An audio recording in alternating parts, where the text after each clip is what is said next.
6 Creepy Tales and True Stories, Volume 4. Some of these stories will be read from a female perspective, just an FYI. I Almost Wasn't Born by Shake and Jake 94. Be forewarned, I've tried to find sources for this guy, but my search was in vain. So when my dad was roughly 9 or so, him and a couple of his cousins, the oldest 13, were hanging out at a park in Massachusetts. It was summer and a hot day, and the year was 1968, I believe. As he and his cousins were trying to avoid the heat, a man meets them and introduces himself as Stanley Rice, a nice enough looking guy with a camera bag. They strike up conversation and the heat comes up. Stanley mentions an old swimming hole he knows in a creek a little ways out of town and offers to show them the way. Being naive children in the less suspicious 60s, they agree and set out for the creek. They walk and walk and walk, cross the train tracks a mile out of town, and walk another 20 minutes until the oldest cousin rejoins the group of kids. For the majority of the trip, the oldest had been walking with Stanley and talking to him. As he saunters back to the group, still lazily following Stanley, he whispers to my dad, "That bag has a totally different name on it, and he's got a pistol." As this happens, they reach the swimming hole. They plan to break for it when Stanley gets in the water. Strangely enough, Stanley is already wearing swimming trunks as he strips his pants. He tells the boys to come on and join him as he dives in the water. They scatter and begin running as fast as they can back home. Having watched too many army shows, they start zigzagging back and forth as they hear Stanley cling out and grab the pistol. My dad looked back as the last thing he saw was Stanley Rice on one knee with a Luger pistol pointed at him, yelling his head off. So they all escaped, and none of them told their parents. 6 months later, Stanley Rice was arrested. Turns out he was an escaped mental patient whose MO was raping little boys and burying them in the sand of creek beds. Apparently when they caught him, he'd already killed more than 10, I think, and had 2 kids captive, bound in a van. So that's one of the near-death stories my dad has, in which I almost wasn't born. 9-Year-Old Corpse Party by Vicki T. This isn't too terribly interesting, but after reading some stories, I really wanted to tell mine. I'm 18 now, so it was 9 years ago when this happened. A girl named Delaney moved in next door to me the weekend after my 9th birthday, and I wanted to play with her, like, all the time. She was really sweet, kind, and smart, even though she was 2 years below me. A few weeks after she moved in, her parents were out on vacation, so she slept at my house for a few days, and my dad bought us chalk to play with. Being creepy little girls, we made chalk bodies on the sidewalk in front of our houses. While she pretended to take forensic analysis, I pretended to jot down notes, because fuck yeah, CSI. A blue pickup went by. I decided it was going too fast, so I wrote down his plates. More fast cars went by, and I wrote down all their plates, along with the car type and color, because I was strange. I told Delaney that something seemed weird on my paper. She looked and said that the blue pickup was there like 5 times. We shrugged it off and carried on. We made so many chalk bodies it was insane. Minutes passed and the blue pickup came around again, but slow. Really slow. I was scared and told Delaney to go inside my house while I cleaned up. She didn't want to, but I bribed her with lemonade. I hosed down the sidewalk to clean the chalk, and I picked up our things and went inside.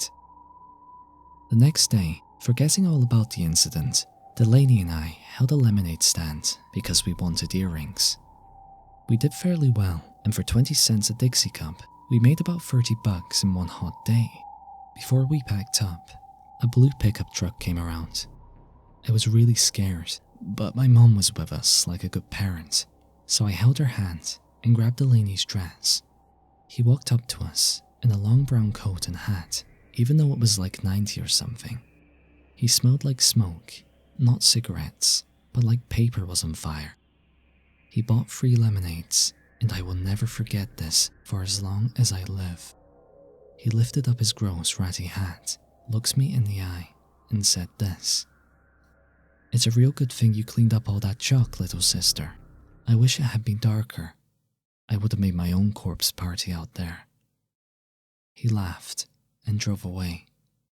I'd never been so terrified in my life. My mom doesn't remember it, and I don't talk to Delaney anymore. I will never forget that guy's words. We've Already Cut Off One of Her Fingers by Pippi In. Here's another one of my stories from when I lived in Mexico City. This time, I myself am the protagonist. This happens when I was 18 years old, during the summer before I moved to the US for college. I spent that summer hanging out with my friends, partying, drinking, and the like. It was very fun. After one of those nights of heavy drinking, I woke up in my buddy's house at around noon and headed straight home. I had a pounding headache, and the sun's hard rays blurred my vision, dazzled me as I got off the bus and walked the few blocks between the bus stop and my house. No one was home except our maid, Carmen. Maids are a lot cheaper and more common for middle-class families in Mexico. I entered and lied down on the first couch I saw. I started drifting into Morpheus's embrace when I was woken up by the phone ringing. Carmen answered, and about a minute later came to give me the phone. I could see in her eyes that something was not right. Her hand was shaking as she handed me the handset. I think someone has La Senora," she said in a tiny voice. "What?" I said, incredulous, as I put the phone to my ear. On the line was a woman, screaming in agony. I couldn't understand what she was saying. She was mostly screaming and crying and something about a finger. And all I could think was, fuck, they've got my mom. The woman's scream stopped, and suddenly a man was on the line, who said in a threateningly calm voice, "We've got your mom. We've already cut off one of her fingers." At this point, my vision became all black with rage and anguish, and I started to lose my grip on reality. Do you guys have any idea how it feels like to know that your mother, the woman who has been there for you all your life, is being tortured in some dark room somewhere in the largest city in the world? I hope you never find out. The man demanded money, and I didn't have any. I frantically searched my parents' bedroom for a hidden stash of cash. Anything. The guy kept saying that he would kill her if I didn't have any, and I kept pleading to the man to wait until my father gets home. He has money. At that point, I was in tears, living some of the worst moments of my life, when all of a sudden, I heard the door of my house open, and with unfathomable relief, I heard the sweet, angelic voice of my mother as she yelled at my dad to grab something from the car. I ran downstairs and hugged her so hard. "What happened? How did you escape?" I yelled, "Chinga tu madre puto," into the handset and hung up. The guy tried calling again right away, but we just hung up. Turns out I was the victim of a scam that had just become common in Mexico, where people would call random phones and pretend to have kidnapped a family member. They ask for you to meet them somewhere immediately and bring cash for ransom, saying they will kill or keep torturing the victim until you give them what they want. A lot of people, like myself, get so freaked out and confused that they don't think it through and just end up giving away their cash. Christmas and a Corpse by a socially awkward poet. Okay, so I've known for a while I've wanted to submit this story, but felt odd about it since I am still friends with some of the guy's family and would feel like a total shitbag if it was seen. However, I've been home with the kids reading today and getting pissed that I had to read all your stories and was fresh out of creepy material. So to be a part of the solution, I guess, here you go. I am a member of the slam poetry scene. Basically, it's an excuse to get people to listen to performance poetry by adding a competitive element to things. After running for the small scene in my city and wanting to branch out and push my career further, I started visiting places within driving distance that I could spit. This led me to Charlotte, North Carolina. I started at their local team venue, where you compete to be part of a squad that goes to a national competition every year. I was doing well and was accepted into the local crew pretty readily. This led to longer stays and features at some of the older venues in the city. I started going to one that was particularly popular and good for selling CDs. That's where I met him. He worked as a barback, occasionally got on stage and shared, frankly, shitty poems. He was the brother of the host, and everybody knew and liked him. He slowly started flirting with me more and more. Although in my loose days, searching for acceptance and love everywhere, something always kept me leery. I gladly accept the drinks he sent over, smoke his weed with the group in the stockroom between sets, and hang out at parties and events. I always had the tickle in my gut, warning me not to get close, but over a year or two, we continued to become friends. After a while, he started calling and texting more often, poking me on Facebook daily, sending messages about wanting to be more than friends, and that he wanted to find a snow bunny. Yes, I'm white, he's black. And settle down. Again, I never entertained it. There was something gnawing at me, the crazy in his eyes, too hard to miss. I eventually moved to Denver to take a position teaching poetry and work at a friend's law firm. The second Christmas I was there, I got the call. A friend from Charlotte relayed the following. He'd found his white girl and got him married. They seemed happy at first, but slowly began fighting more and more. It spilled over into the venue, and often they had to be separated by friends from physically attacking one another in public.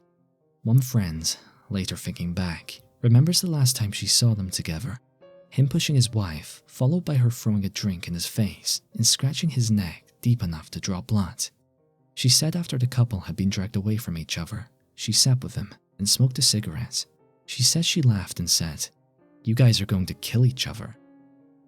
Around Christmas last year, his wife just stopped coming to the bi-weekly events they both attended regularly. He explained it away that they were on a break. Time goes by, no one really questions that they hadn't seen or heard from her in a while, thinking she was breaking from the whole scene in order to put distance between herself and her husband. Her parents, however, hadn't heard from their daughter since the Thanksgiving dinner. They would call him, he would say everything was fine and blow them off. This continues until a week after Christmas, knowing their daughter would never miss a holiday without at least a call. They call the police, and the police are sent to the couple's home for a body check. The cops arrive, knock on the door, and are let in. They ask him where she is, and he replies, "She's in the bedroom." He showed them to the room, and there she lay, dead for weeks, rotting in their bed. Oh, and he killed her little dog, too. During this time, he'd been attending events, hosting hip-hop nights, even publishing a blog on making a marriage work on one of the local organization's site, never once letting on that every night he was going home and sleeping with his murdered wife.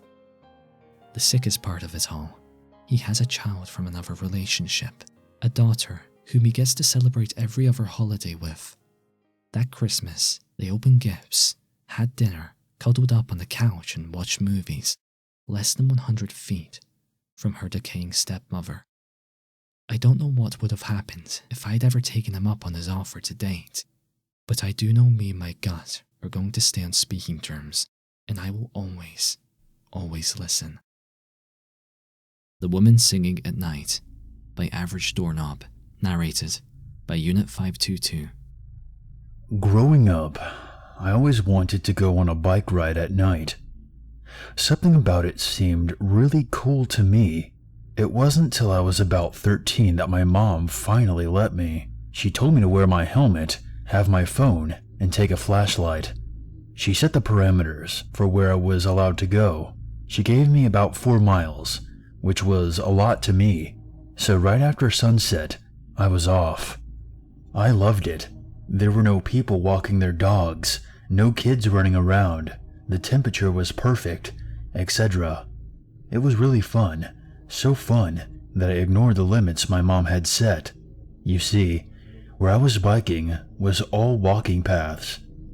It was one of those grassy areas in between 2 neighborhoods. There's this long path that went at least 600 feet at a 25-degree angle, and I was flying down this hill, having an absolute blast, and darted right through the parameters. My mom set these limits for a reason.